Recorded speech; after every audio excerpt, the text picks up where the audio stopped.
Très cher chandelier d'or, bien-aimés serviteurs de l'Éternel, peuple saint de notre Dieu, de partout où vous nous suivez au travers le monde, nous vous saluons au nom de notre Seigneur Jésus-Christ.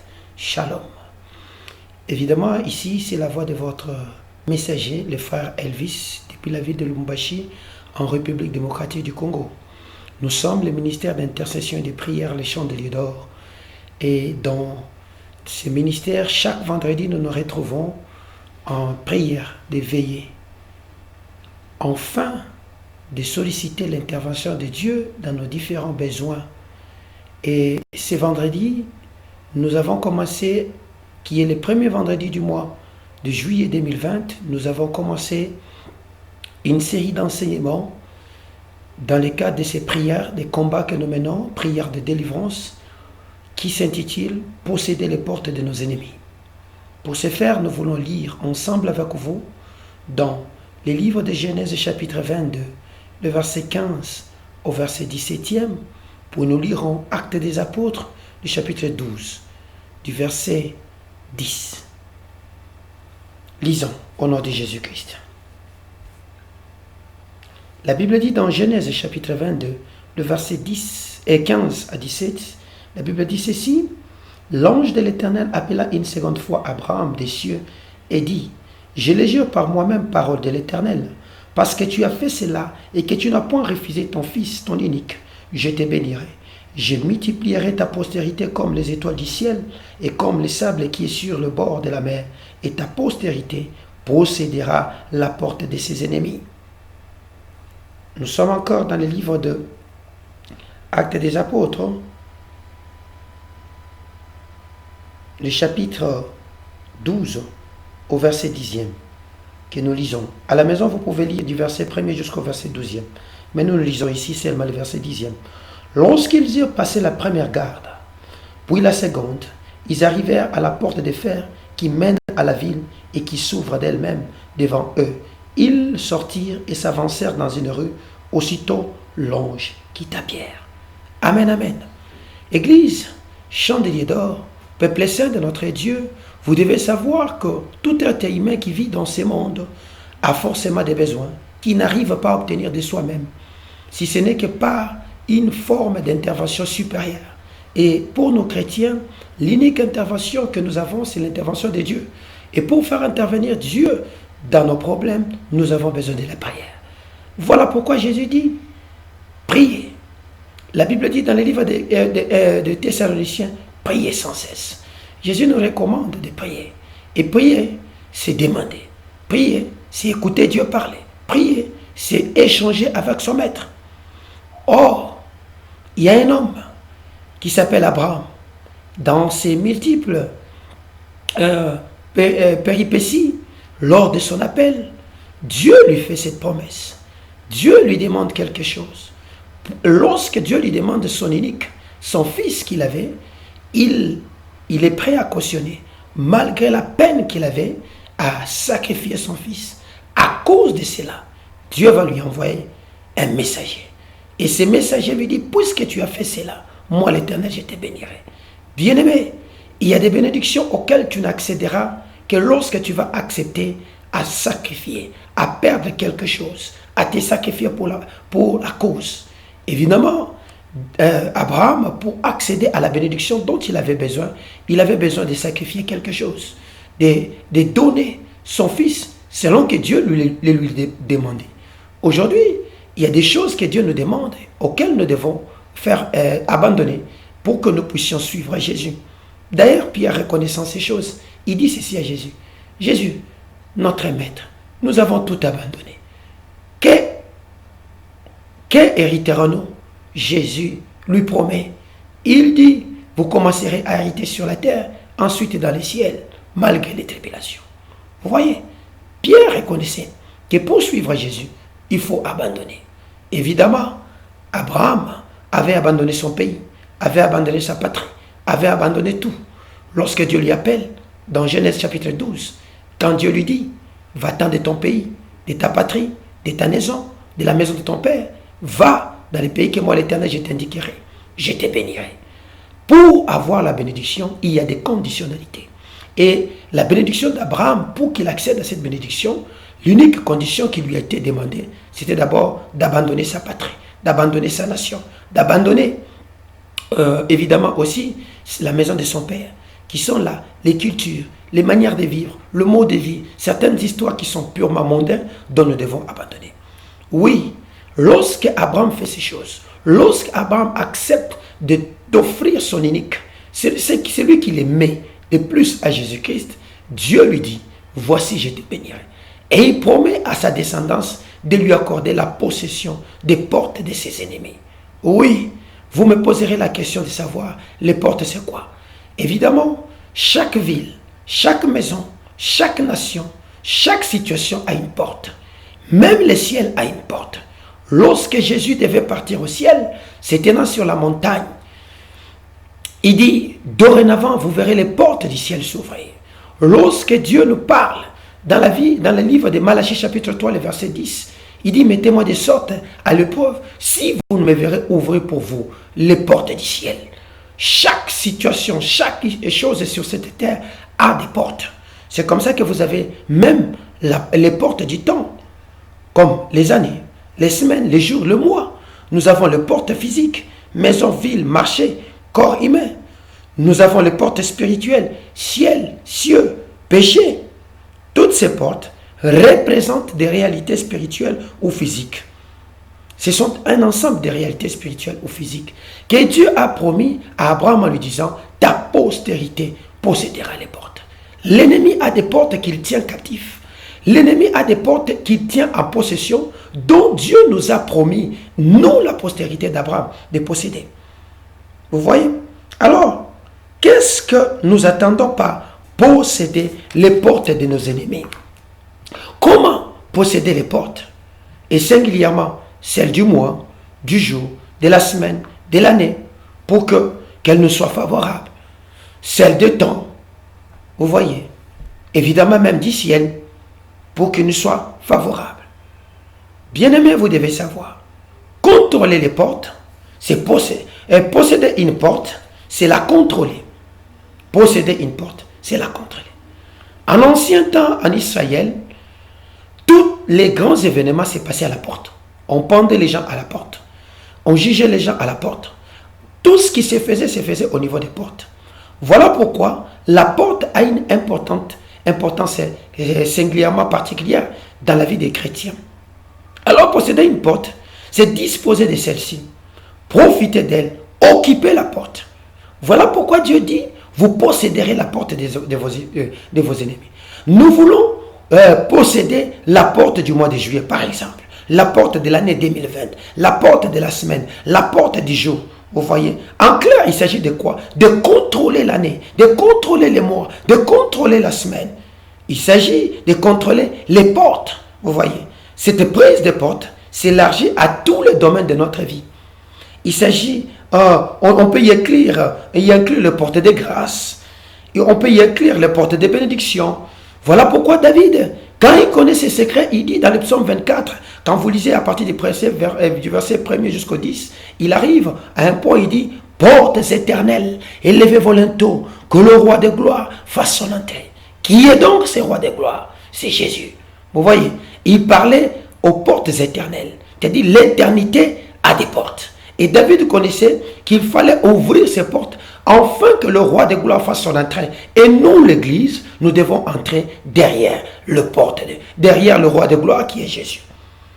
Alors, ouvrir l'ouverture d'une porte de grâce, c'est l'acte, c'est la parole, c'est l'action qui favorise l'accès à une bénédiction.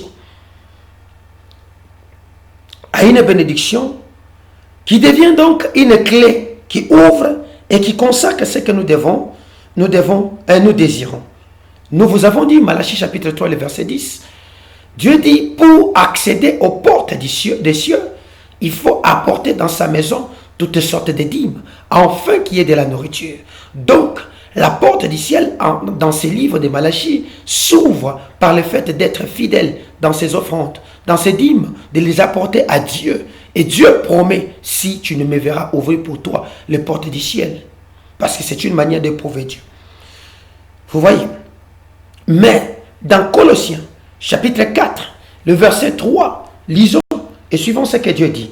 Colossiens chapitre 3, le verset 3, et Colossiens chapitre 4, le verset 3. La Bible me dit ceci, lorsque j'ai lu,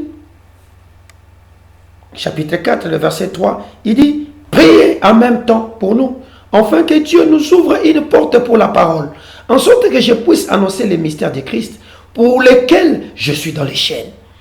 Vous voyez, Pierre était dans des chaînes et il avait besoin de l'intervention de la prière, afin que la porte d'annoncer la bonne nouvelle lui soit ouverte. Donc même pour prêcher, il y a une porte qui doit s'ouvrir.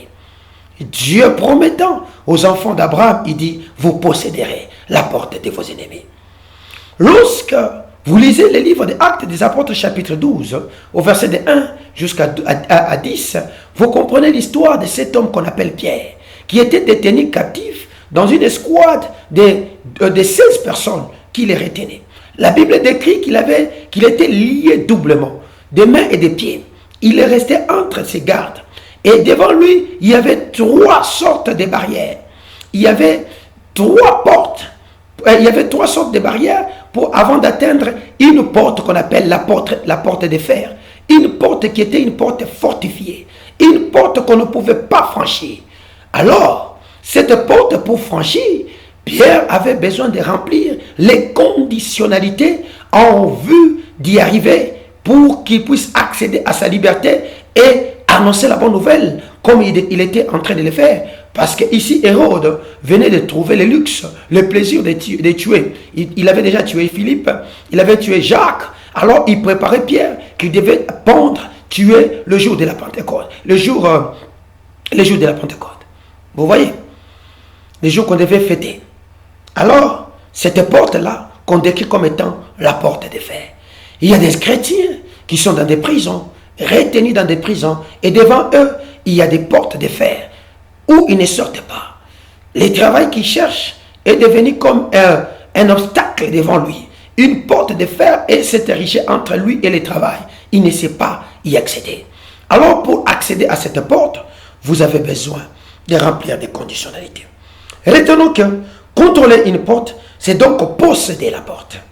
Le prendre, c'est en avoir les clés pour l'ouvrir. Alors, que représentent les portes avant de posséder la porte? Nous devons savoir que les portes, ce sont les lieux de pouvoir. Selon Ézéchiel chapitre 28, verset 6b, ce sont des lieux de pouvoir.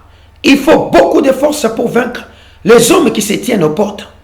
La force d'une ville se voit aux portes. Porte, c'est une formulation des décrets. Les décrets qui affectent la vie de l'Église, de la nation, des familles. Voilà pourquoi, dans Deutéronome chapitre 25, verset 7 à 8, que je veux que nous puissions lire ensemble avec vous. Deutéronome chapitre 25, verset 7 à 8, la Bible dit ceci. Je l'ai lu dans la version Louis II, au nom de Jésus. Deutéronome chapitre 25, verset 7 à 8, la Bible me dit, si cet homme ne veut pas prendre sa belle-sœur, elle montera à la porte vers les anciens et dira, mon beau-frère refuse de relever en Israël le nom de son frère, de relever en Israël le nom de son frère. Il ne veut pas m'épouser par droit de beau-père. Les anciens de la ville l'appelleront et lui parleront. S'il persiste et il dit, je ne veux pas prendre alors sa belle-sœur s'approchera de lui en présence des anciens, lui ôtera son soulier du pied, lui hachera au village et prendra la parole et dira, ainsi sera fait l'homme qui ne relèvera pas la maison de son frère. Vous voyez, ici, la porte était un lieu de jugement.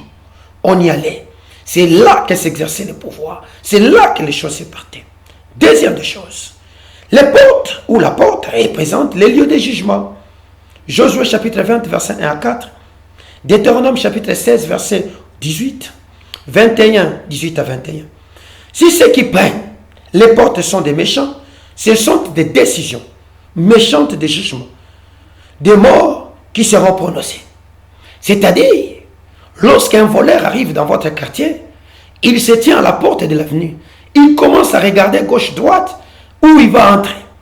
Même pour entrer dans ta maison, c'est au niveau de la porte que le jugement s'est fait. Dois-je entrer ou je n'entrerai pas? La porte représente les lieux de jugement. Troisièmement, les portes représentent les lieux de reconnaissance et de réputation. Proverbe chapitre 31, verset 23, puis 31.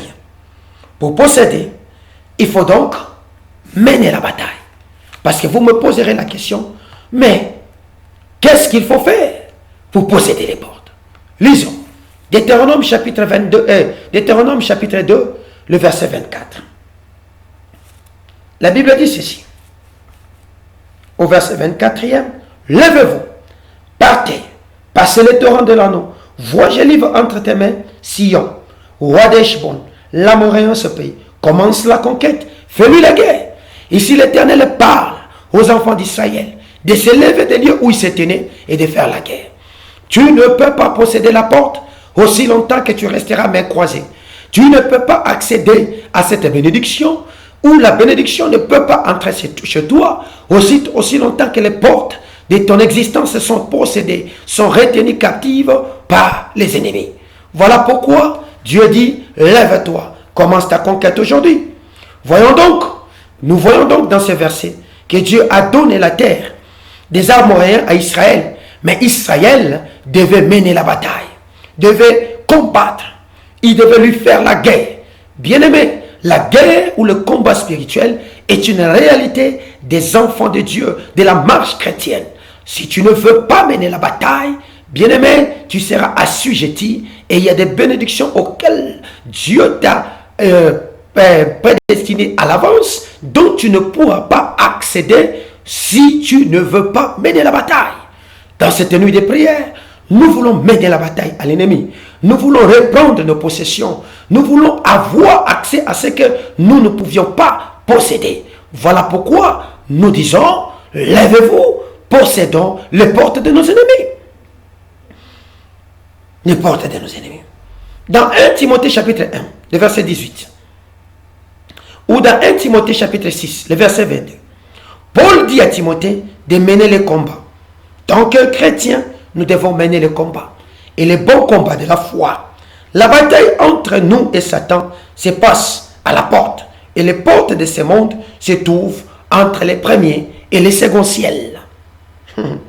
Satan a mis son trône au deuxième et les premiers pour dominer sur la terre. Alors, l'importance de mener les batailles à ces portes, c'est quoi? La bataille aux portes va vous permettre de rentrer dans votre héritage. Parce que nos destinées sont liées aux portes. Et les hommes et les femmes vont recevoir les promesses de Dieu, retrouver les relations perdues. David et les Amalécites, par exemple, ont mené des batailles. Aman était devenu une porte contre les enfants d'Israël. Il a manipulé le roi pour signer les décrets. Les divinations ont été faites dans le lieu et dans les cieux pour choisir le jour du massacre.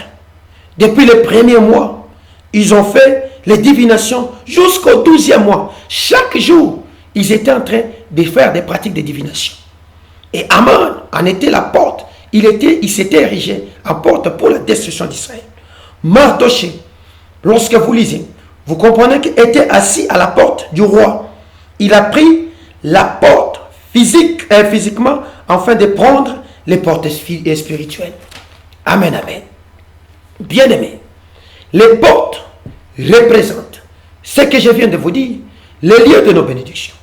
Le mois de juillet, que Dieu nous a dit, les 6 prochains mois, à partir de ce 1er juillet jusqu'au 31 décembre, sont des mois de la délivrance. Dieu nous a dit, demandez la délivrance. Dieu nous a dit de réclamer la délivrance. C'est comme ça, nous voulons prier. Pourquoi? Genèse chapitre 8, le verset 1 à 4. La Bible me dit, et Dieu se souvint de celui qu'on appelle Noé.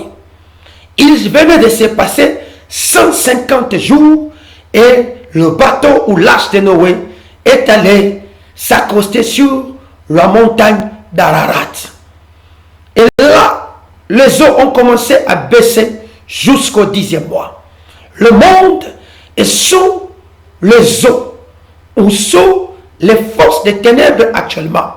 Une maladie, une pandémie est en train de détruire toute la terre comme le eaux de déluge en ce moment. Et Dieu, après 150 jours, en son 7e mois de cette année, il a permis que le bateau de l'arche de l'église s'arrête sur la montagne d'Ararat, où les eaux de cette pandémie doivent maintenant commencer à diminuer jusqu'au 10e mois. Elles vont diminuer et perdre de sa force. Telle est la révélation de notre Dieu. Si et seulement si l'église se lève pour réclamer sa délivrance. Dans Abias, la Bible me dit, le salut sera sur la montagne de Sion, et Jacob reprendra sa possession. Oui, le salut est sur l'église, et le salut c'est Jésus.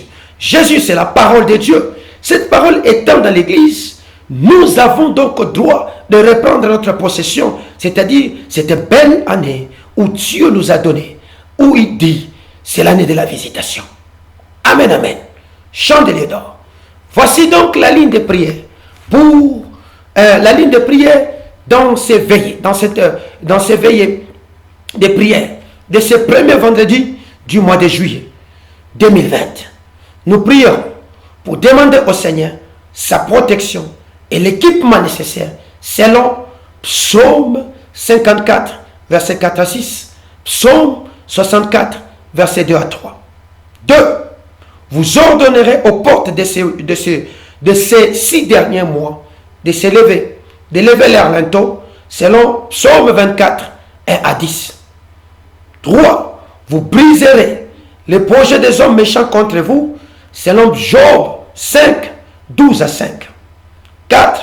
Vous briserez les malédictions qui ont été prononcées sur le mois, les 6 derniers mois, spécialement sur le mois de juillet 2020, selon Jérémie, chapitre 20, verset 13 à 18.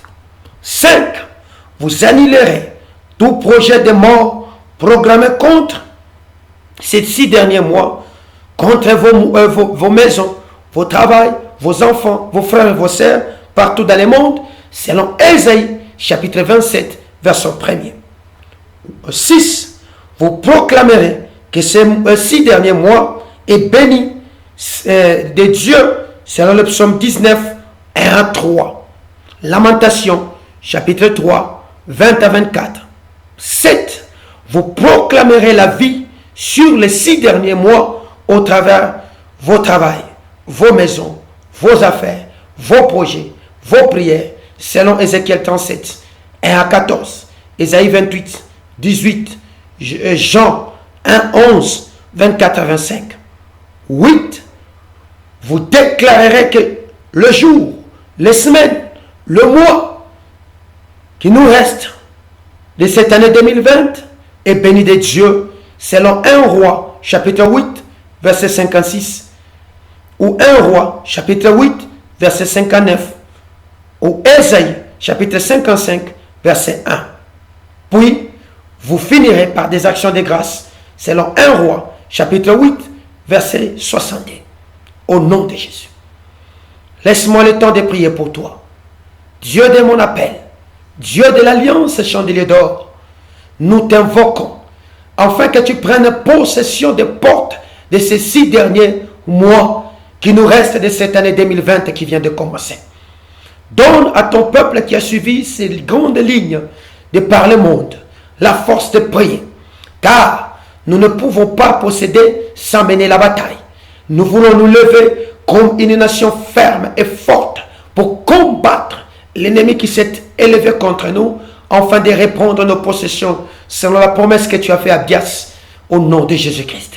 Dieu des armées, aide-nous, équipe ton église de partout dans le monde, là où il est, aide-les à se lever comme un seul homme afin de prier, au nom de Jésus. Que l'onction de la prière coule de partout dans le monde, là où il y a les chandeliers d'or. Que l'onction de la prière coule de partout dans le monde, là où il y a des bien-aimés, frères en Christ, afin qu'il y ait des miracles et les signes qui nous accompagneront. Pour que la porte de fer qui s'est érigée devant nous tombe et laisse place à la bénédiction. Envoie-nous ton armée des anges. Enfin, Seigneur, de nous équiper, de nous faire sortir des différentes prisons dans lesquelles nous sommes. Au nom de Jésus-Christ. Amen.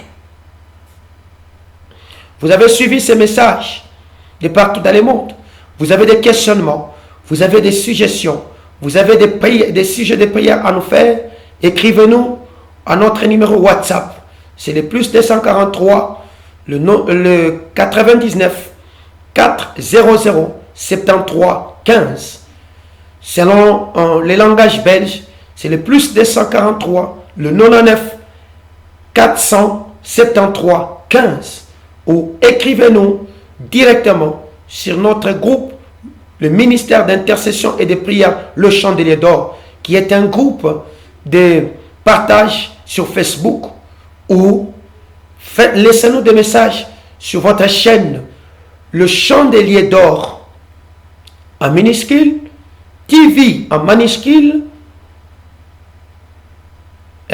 qui est notre chaîne YouTube. Au nom de Jésus-Christ, nous sommes ensemble avec vous. Bienvenue dans ces mois de délivrance, dans ces 6 prochains mois de délivrance, au nom de Jésus-Christ.